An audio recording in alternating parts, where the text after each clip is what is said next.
everyone, it's Claire at CONNECT Rehab. I am one of the registered physiotherapists here, and we heard that you were going to get out on the water this summer. So whether it's paddleboarding, kayaking, canoeing, whatever tickles your fancy, it's one of the only things we're going to be allowed to do this summer. So what we wanted to do was make a video to help show you some paddling stretches that you can do to help prevent shoulder and back injuries while you're out on the water this summer.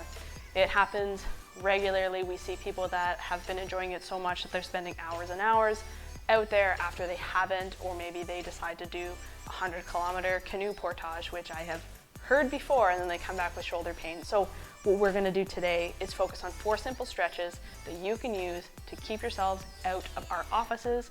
And if you need us, you know where to find us, but we'd rather see you out on the water. So without further ado, let's see those 4 stretches. So hopefully you already have your paddleboard, kayak, canoe out, and you can grab your paddle because you're gonna need a paddle for all of these stretches. The first stretch that we're gonna do today is thoracic rotation.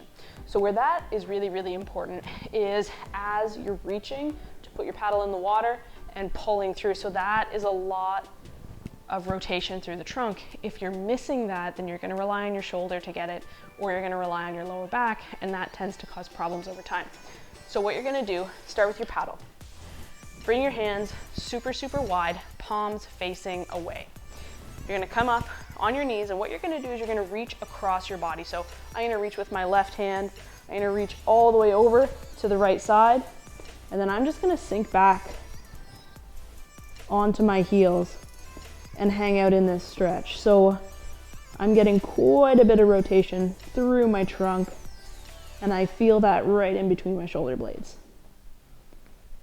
I can do a couple deep breaths here.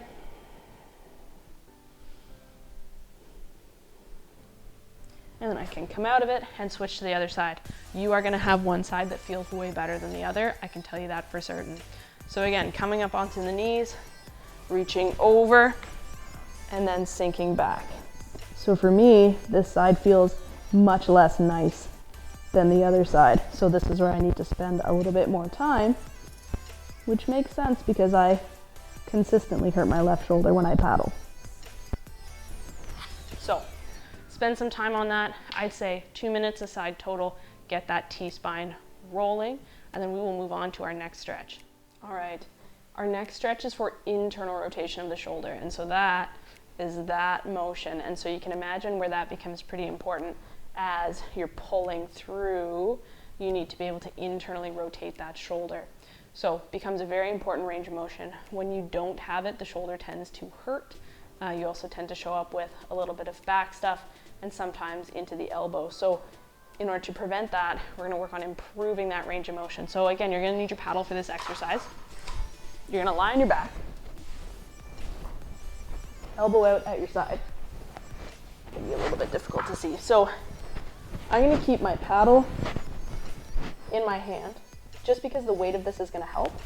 And so all you're gonna do, keep this shoulder pinned to the ground and slide the paddle down the floor.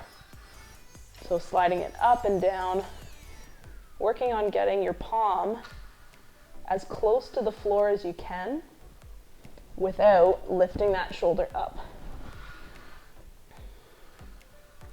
So the paddle adds a little bit of weight to help me move into that range.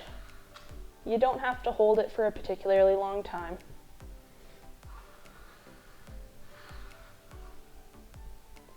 But we can use this to improve internal rotation. You're gonna do that on both sides. I would say anywhere from 15 to 20 nice, slow, controlled reps. And then we are gonna go work on our next stretch.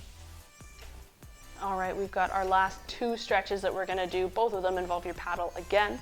So the next one that we're gonna do is a pass through. And so it's a pretty simple exercise. You're gonna bring your hands as wide as you need to on your paddle.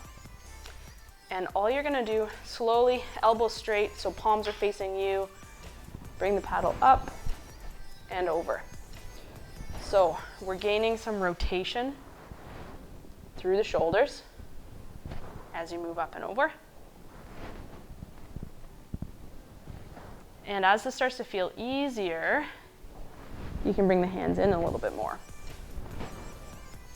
Now, if you want to make this a little bit more applicable to paddling, or even more applicable, you're gonna do the around the world version.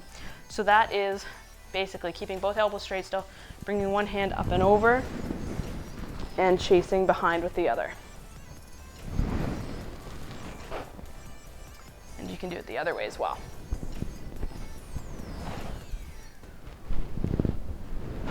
Trying to keep the elbows as straight as possible. That's an excellent way to get the shoulders warmed up so that you can move. The last one that we're gonna do is called a lat stretch. So you're gonna pin the end of your paddle into the ground, onto a mat, into the dirt, whatever. Both hands up top on the paddle, keeping your elbows as straight as you can. You're gonna drop your head and your chest through. If you want to make this a little bit harder, try to turn your palms up. But this will open up one of the big muscles that's responsible for a lot of the pulling involved in paddling. So you can start your hands wherever you want. You can start them lower if you wanted to, but it'll be up to your preference. But both hands on the paddle, leaning the head through the arms is the important part. All right, so that is our 4 stretches, or those are our 4 stretches rather, for paddling. So we hope that you give those a shot, and we hope those keep you on the water. If you ever have any problems with your shoulders, with your back, or with paddling in general, feel free to reach out to one of our therapists. We offer a free 15-minute consult that you can take at any time to see if we're right for you and how we can keep you on the water all summer, because it's gonna be a beautiful one, I know it.